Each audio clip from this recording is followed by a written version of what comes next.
लेकिन अभय दुबे जी, अब मैं आपके पास आना चाहती हूँ, एक सेकंड।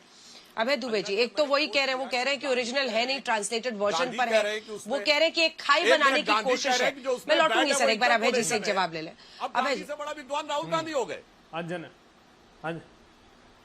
अंजना जी ठीक है, इसी बात का जवाब दे दीजिए सबसे पहले आप अभय दुबे जी। और दूसरी बात, हमने देखा है राजनीति में देखा है, मैं नाम नहीं लूंगी, ना परिवार का नाम गिनाऊंगी, अनेकों परिवार है, क्रॉस पार्टीज है, बट आप भी समझेंगे, आप भी अंदर झांकेंगे तो आपको भी दिखेगा, अनेकों बेटियों का राजनीतिक परिवारों में, पढ़े लिखे वर्चस्व वाले, जिनकी धमक चलती है भारतीय राजनीति में, अनेकों बेटियों को दबाया गया ताकि उन परिवारों में बेटों को पहले मौका दिया जाए।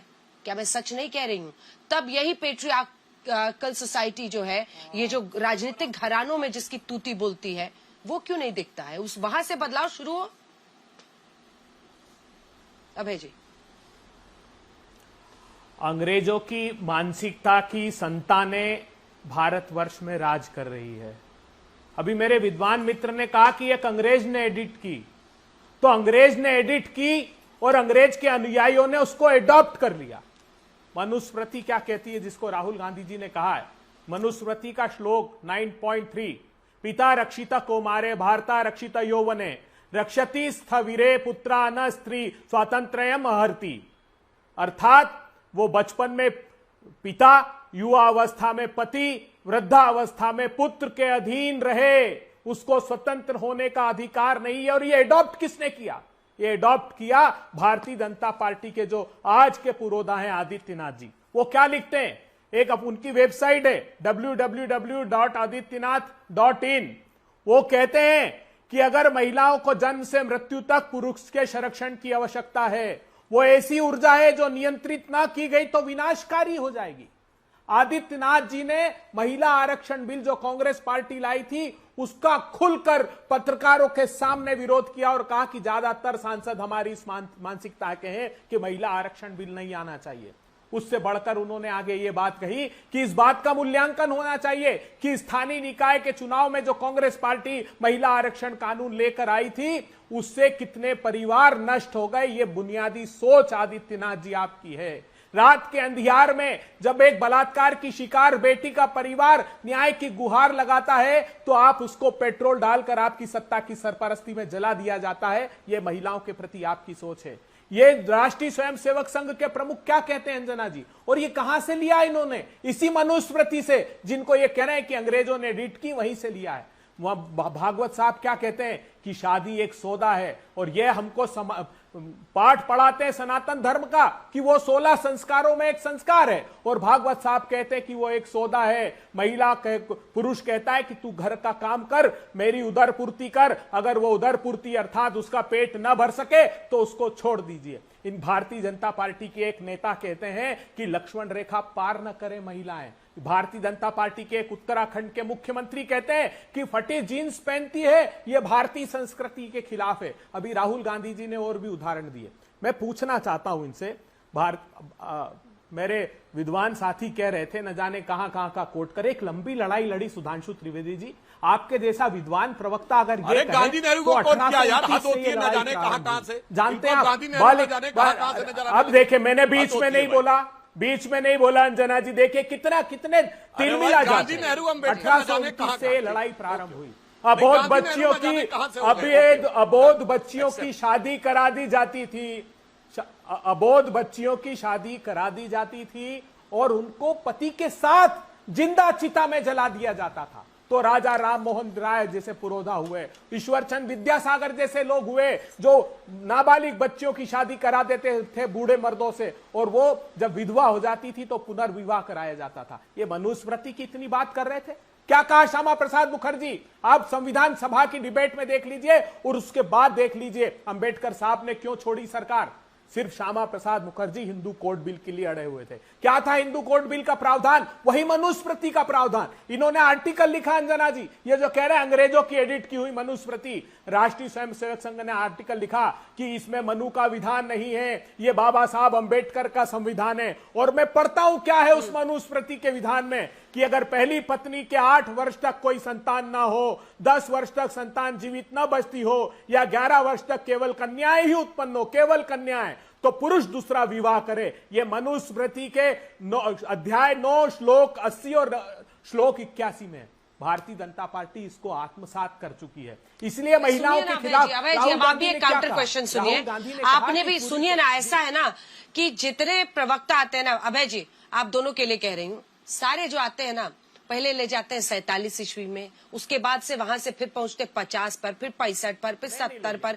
अरे भाई 26 पर कोई बात करने को तैयार ही नहीं है। ऐसा थोड़ी है कि बच्चों के पास या जो टीवी देख रहे हैं उनको बिल्कुल ज्ञान नहीं है कि सब ज्ञान ही दे रहे हैं। ये बताइए ना, जो मैंने सवाल पूछा उसको तो एड्रेस कीजिए ना। अभय जी आप सवाल पर तो आइए। मैं आपसे पूछ रही हूँ कि आज की स्थिति में अभय जी आपने मेरे सवाल को छुआ ही नहीं। आप लोग जो सोच के आते हैं वो बोलने लगते हैं। मैं आपसे पूछ रही हूँ कि आप अपने आसपास के राजनीतिक परिवारों को देखिए, बेटियों को दबा कर रखा जाता है जब तक बेटों के सारे मौके उनके खत्म ना हो जाए राजनीतिक सफलता हासिल करने के। उस पर मुंह तो खोलिए। वहां की जो पितृसत्ता सोच है उस पर तो बोलिए, उस पैट्रियार्कल सोच पर तो बोलिए, माइंडसेट पर है कि नहीं है। 100% दावे के साथ कहता हूं कि मैं 100% दावे के साथ कह सकता हूं कि आपकी भावना से 100% राहुल गांधी सहमत है। यही तो लड़ाई लड़ रहे हैं राहुल गांधी जी। राहुल गांधी और क्या लड़ाई लड़ रहे हैं? राहुल गांधी जी कह रहे हैं, प्रधानमंत्री जी एक तरफ बेटी पढ़ाओ बेटी बढ़ाओ का नारा देते हो, दूसरी तरफ प्रज्वल रवन्ना पर हाथ रख देते हो। प्रधानमंत्री जी ये मत करो, बेटियों को उनका हक मिलना चाहिए। ज्योतिबा फुले और सावित्रीबाई फुले, आज भी मैं कह रहा हूं हर युग में एक पुरोधा आता है, और मुझे गर्व है कि राहुल गांधी वो पुरोधा बन के उभरे हैं जो समाज के इन सारी विकृतियों को दूर करना चाहते हैं। और ये जो समाज के तथाकथित ठेकेदार हैं आज उन्हीं बुराइयों को पकड़ कर बैठे। मुझे एक उदाहरण बताइए, मैं आपको मैं ऐसे 50 सुधांशु जी एक जवाब आप इसका दे दीजिए, उसके बाद मैं आपके पास जाऊंगी। ये परिलक्षित होता है कि वो खासकर महिला आरक्षण एक ऐसा मुद्दा है, कांग्रेस पार्टी ने जो सबसे पहले राजीव गांधी जी लेकर आए थे उसका विरोध किया भारतीय जनता पार्टी ने। आज 2023 में एक स्वर में कांग्रेस पार्टी ने कहा कि प्रधानमंत्री जी दे दीजिए। 2024 हमें लगा था 2024 के चुनाव से ये महिलाओं को आरक्षण दे देंगे, लेकिन महिलाओं के कंधे पे बंदूक रख के अपनी सत्ता की भूख मिटाते हैं। अबे जी इसी पर आ जाते हैं, क्लॉज जोड़ दिया, इसी पर आ जाते हैं। सुधांशु त्रिवेदी जी, बाकी दो मेहमान भी इंतजार कर रहे हैं। फिर सुधांशु जी आपसे मेरा ये सवाल है, वो नारी शक्ति वंदन अधिनियम पर वो कह रहे हैं कि अभी जो मौजूदा स्थिति है उसी पर दीजिए।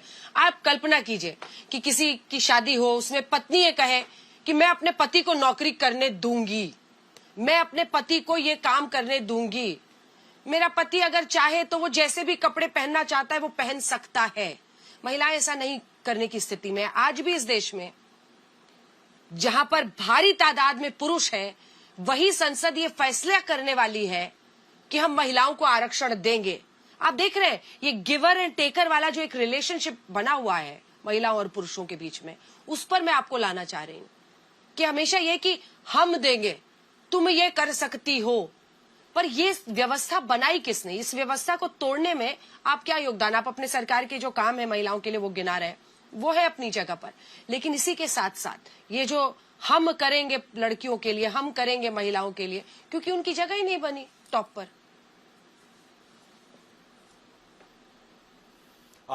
जो आपने कहा हम गिना रहे हैं, मैं चैलेंज करके कहता हूं, आज 4 करोड़ प्रधानमंत्री आवास में जो गरीबों के लिए बने हैं, 3 करोड़ महिलाओं के नाम रजिस्टर्ड। मैं चैलेंज करके कहता हूं, हमारी सरकार आने से पहले 3 करोड़ गरीब महिलाएं कभी कल्पना कर सकती थी कि उनके परिवार का मकान होगा और मकान के मालिकाना हक की रजिस्ट्री उनके नाम पे होगी? ये प्रधानमंत्री जी ने करके दिखाया है। 16 करोड़ घरों के अंदर जो शौचालय, ये उस गरीब महिला के लिए था जिसके ऊपर कभी इनका ध्यान ही नहीं जाता था कि उसको किस प्रकार की। उज्ज्वला योजना में गैस, वो महिला जिसकी आंखें खराब हो जाती थी, लकड़ी काटने जाती थी फिर उस चूल्हे में, वो प्रधानमंत्री जी ने करके दिया है। और मैं आपको कह रहा हूं, वर्ल्ड बैंक के फॉर्मर चीफ ने 2025 में कोट किया है कि जो डिजिटल डीबीटी हुआ है उसने सबसे बड़ा इंपावरमेंट जानते किसको किया है अंजना जी? वुमेन को। कैसे किया है मैं बताता हूं। गांव की महिला के लिए यह कल्पना से परे था कि वो बैंक के किसी ब्रांच में जो उसके 4 गांव दूर होगा वहां जाके खाता खोलेगी और उसके बाद अपने काम से समय निकाल के वो किसी पुरुष सहकर्मी से बातचीत करके फॉर्म भरेगी। इसलिए महिलाओं का इंपावरमेंट नहीं हो रहा था। डिजिटल ट्रांजैक्शन आया, उसके पास मोबाइल है और मोबाइल सबके पास पहुंचा, वो घर में काम कर रही हो, खेत में काम कर रही हो या कहीं वर्किंग वुमेन हो, वहां पे फट से उसके मोबाइल पे आता है। ये बताइए मैटरनिटी लीव को लेकर IMF पॉइंट टेकन सुधांशु जी, पॉइंट टेकन सुधांशु जी, 1/3 महिलाओं के लिए आरक्षण दे दीजिए ना मौजूदा नंबर में। काहे इसमें थर-थर हो रहा है कि हम बढ़ाएंगे सीटें परिसीमन के बाद तब 33% देंगे। दे दीजिए ना, खत्म कीजिए। अंजना जी, अभय दुबे ने जवाब नहीं दिया। 4 बीबी पे तुम्हारा क्या कहना है? मैं भागने नहीं दूंगा। बताओ 4 बीबी पे क्या कहना है?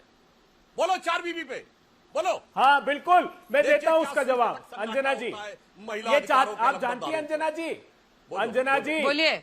श्यामा प्रसाद मुखर्जी पार्लियामेंट में, मैं जानती हूँ, ट्रिपल तलाक पर बोलने से आप लोगों ने मुंह सिल लिया था, तलाक के बिद्दत पर। Anjana ji please, Anjana ji please. Sir सवाल पर तो आइए ना एक बार। ये बात तो सच है ना सर कि एक धर्म में, देखिए जो वो पॉइंट कह रहे हैं उस पॉइंट पर एक बार आइए। सवाल सुनिए ना भाई जी, वो पॉइंट ही रेज कर रहे हैं कि हिंदू धर्म, अरे नहीं गुरु, उनको भी बीच में टोका है, 3 बार टोका है, शिकायत ना करें इतना। सुनिए ना, आपको भी पूरा बोलने दूंगी। सवाल पर तो आइए ना, आप लोग सवाल ही नहीं देते हैं, आप लोग आपस में ही बहस करते रहते हैं। सवाल भी तो सुनिए। मेरा प्रश्न ये है, वो जो उठा रहे हैं कि भाई हिंदू धर्म में तो आप त्रुटियां आराम से निकालते हैं, मनुस्मृति को कोट करके बोलते भी हैं, लेकिन वो कह रहे हैं कि जब बात इस्लाम धर्म की आती है तब तलाके बिद्दत, जो कहीं फोन पर मोबाइल मैसेज में ट्रिपल तलाक चल रहा था, उस पर आपने कभी रिफॉर्म की नहीं सोची। शाहबानो का क्लासिक एग्जाम्पल रहा जब आपने वहां पर अपनी नजरें फेर ली औरतों से, है ना। और उसके बाद वो कह रहे हैं कि कई शादियां जो बहुविवाह की प्रथा है उस पर आप नहीं बोलते, वहां स्मैश द पैट्रियार्की उतने ही जोर शोर से बोलिए। मुस्लिमों के बहुविवाह प्रथा के खिलाफ कब बोले पता है आपको? ये जब श्यामा प्रसाद मुखर्जी को ये लगा कि हिंदुओं की बहुविवाह प्रथा को कांग्रेस पार्टी, बाबा साहब अंबेडकर, पंडित नेहरू खत्म करने वाले, ऑफिशियली भाषण दिया उन्होंने कि अगर आप हिंदू कोड बिल में बहुविवाह प्रथा को समाप्त करते हो तो यूनिफॉर्म कोड बिल लेकर आओ। तो बाबा साहब अंबेडकर ने जवाब दिया, उन्होंने कहा भविष्य के भारत में जैसे 1937 में था कि सेक्रेटरी स्टेट को सेंट्रल प्रोविंस में सर्टिफिकेट देते थे, हम मुस्लिम भाइयों के लिए कोशिश करते हैं कि वो मैंडेटरी ना होकर ऑप्शनल हो और उसके बाद धीरे धीरे हम यूनिफॉर्म सिविल कोड लेकर आए। ये मैं नहीं कह रहा हूं, ये बाबा साहब अंबेडकर ने कहा। लेकिन इनकी लड़ाई क्या थी? इनकी लड़ाई ये थी कि ये बहुविवाह प्रथा को बरकरार रखना चाहते थे, ये मनुस्मृति के विधान को जारी रखना चाहते थे। तो अंजना जी, ये लड़ाई राहुल गांधी दृढ़ता से लड़ रहे हैं, इनका मुखौटा उतरना चाहिए। आज भी बताइए, मैं पूछ रहा हूं कि आदित्यनाथ जी ने इतना ऐसा आर्टिकल जो उनकी वेबसाइट पर 2014 से पढ़ा है, क्या इन्होंने नहीं पढ़ा? क्या मोहन भागवत को इन्होंने नहीं पढ़ा? क्या आज प्रधानमंत्री को नहीं पढ़ते कि मणिपुर में नग्न घुमाई जाए हमारी बेटियां मुंह तक नहीं खोलते प्रधानमंत्री जी? ओलंपियन बेटियों को प्रधानमंत्री की सत्ता की सरपरस्ती में न्याय मांगने पर दिल्ली पर मारा जाता है। अगर ये सारी बातें राहुल गांधी उठा रहा है तो क्या अपराध कर रहे हैं राहुल गांधी जी? हाँ, आलोचना कीजिए, आपको अधिकार है राहुल गांधी का, मगर महिलाओं को उनका अधिकार दे दीजिए। प्रधानमंत्री जी आलोचना करते हैं, हमने कहा 2023 का आरक्षण एक स्वर में हमने हाँ कर दिया। सोनिया गांधी जी ने खुद इनिशिएट किया था और कांग्रेस पार्टी वो राजनीतिक दल है जिसने प्रधानमंत्री पहली कांग्रेस पार्टी ने महिला दी, पहली राष्ट्रपति महिला दी, पहली गवर्नर महिला दी, पहली लोकसभा की अध्यक्ष कांग्रेस पार्टी ने महिला दी। तो हम तो उस विरासत के लोग हैं। और आदित्यनाथ जी कहते हैं भारत की विरासत को कलंकित कर रहे हैं। अरे मनुस्मृति भारत की विरासत नहीं है, बाबा साहब का संविधान भारत की विरासत है आदित्यनाथ जी, जिसके खिलाफ आप लोग आजादी के पहले से लेकर आज तक खड़े हैं।